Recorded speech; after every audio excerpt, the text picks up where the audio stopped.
Baldur's Gate 3 is a game that's full of possibilities. Every player's experience with the game will be different. You might use different party members, or have different spell setups, or make different narrative choices. The actions you take in the early stages of the game can have a butterfly effect, majorly changing up the events that will later unfold. It doesn't take long with the game to see it's clearly an experience that's meant to be played through multiple times. But as I've been playing the game recently, there's a question popping up in my head that just won't leave. I'm wondering, what's the point of replay value?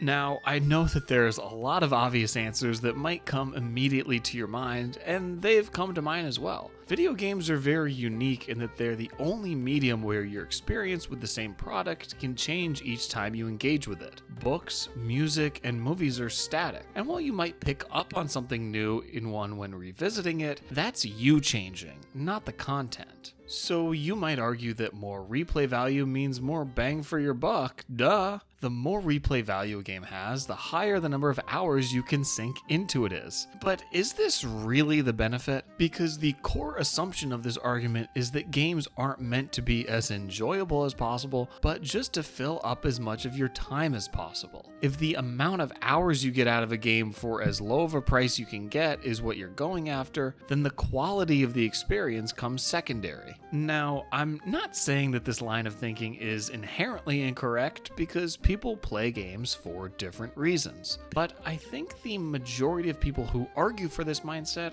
aren't being completely honest with themselves. Because of course quality matters. If a terrible game can last you 100 hours and a fantastic game can last you 10 hours and they're both the same price, are you really going to pick the bad one? This isn't to say anything against the quality of Baldur's Gate 3, because I can attest that the game is phenomenal. The combat took a bit to click with me, but when it did, it really did. The best way I can describe it is that it's Fire Emblem turned up to 1,000. There's so many factors that go into each battle, and while it can be a bit overwhelming at times, it's very manageable if you have a bit of patience to get a hang of things. But even if accumulating a high number of hours in a game is what you're aiming for, you're probably not on the right path going with single-player games. If you're truly looking to maximize what you've spent on a title, multiplayer is the clear way to go. The replay value for an online multiplayer game is leagues higher than that of single player. Each match you're likely going to be playing with an entirely different group of people, meaning way more variation than you get playing against the same computer-controlled enemies in a single-player game. The variations that multiplayer games can bring do naturally lend themselves into sinking many hours into them. That's why I think multiplayer games can be some of the most addictive. When you win a match, that invigorates you to keep going and keep winning. When you lose a match, you've got to play another one right away because you can't end on a loss. And when a new game starts, you never know how it's going to play out. Maybe you'll be put up against some scrubs, or maybe you're going to head-to-head with a pro esports player. It's this uncertainty that keeps multiplayer games fresh, because while the maps and the weapons might not change all that much, the people change every time.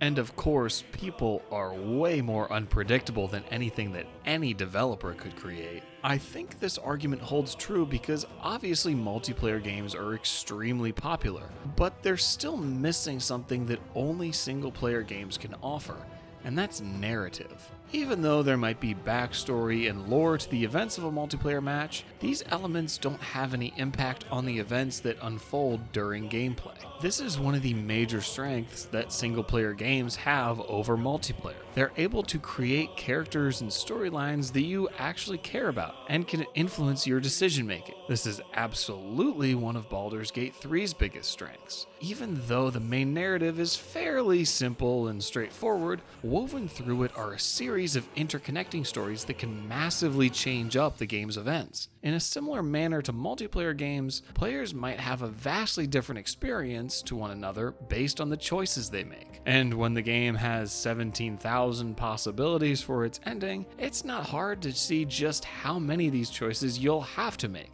and how big their impacts can be.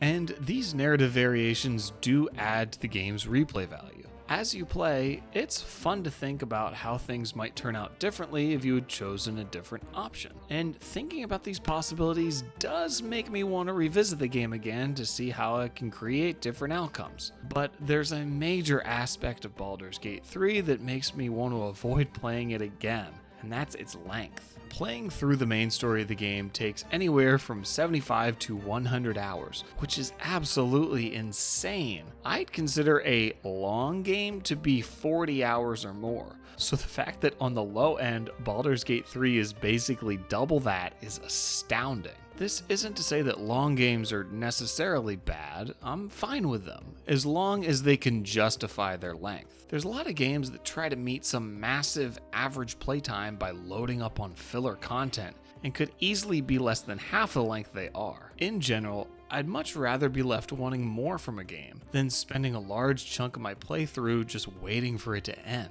So does Baldur's Gate 3 justify its playtime? I would say yes. It's always throwing something new your way, whether that be a side story, an interesting environment, or some new information about your character's predicament. There's a few areas that could use a bit of slimming down, that's for sure, but overall the experience is able to feel consistently fresh. Part of the way it does this is by blurring the line of what's the main quest and what's side content. Going into a mission, you're never quite sure which part of the story you'll accelerate, which is always very exciting. But I'd be lying if I said the idea of spending another 100 hours in the same game wasn't daunting and pretty off-putting. And I'd venture to say a lot of other players feel the same way. According to the game's Steam achievements, less than half of players have made it past Act 1. If there's so few people making it past the first third of the game, the percentage of people who are not only beating it but playing it a second time has to be minuscule. There might be some neat developments if I made different choices the second time around, but are they really enough to justify that much time going into playing the same game? Maybe. I don't know. But the point is that I don't know. I don't know how new of an experience I'll have by playing Baldur's Gate 3 again, but what I do know is that it won't be as new of an experience as playing a game I'd never touched before. At the end of the day, it's still the same game, and when I have the choice of spending 100 hours playing the same game again, or playing an entirely unfamiliar title, it's hard to not choose the new game. Not to sound morbid, but the fact of the matter is we only have so many hours of our lives that we can dedicate to playing video games.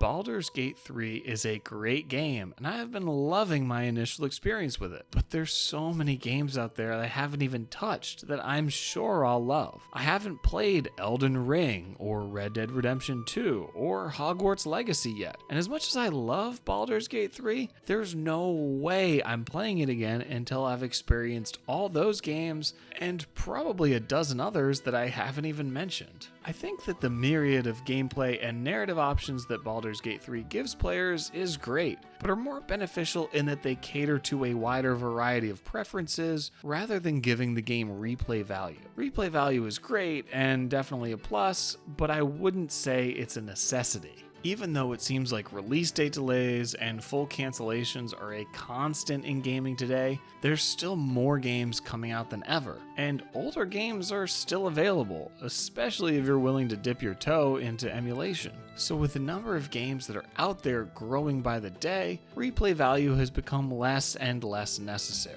If you have limited income to spend on new games, or if you just really fall in love with one and want to play it again and again, that's great. But the more games that are possible for you to play, the more the importance of replay value diminishes. Always welcome, but decreasingly needed.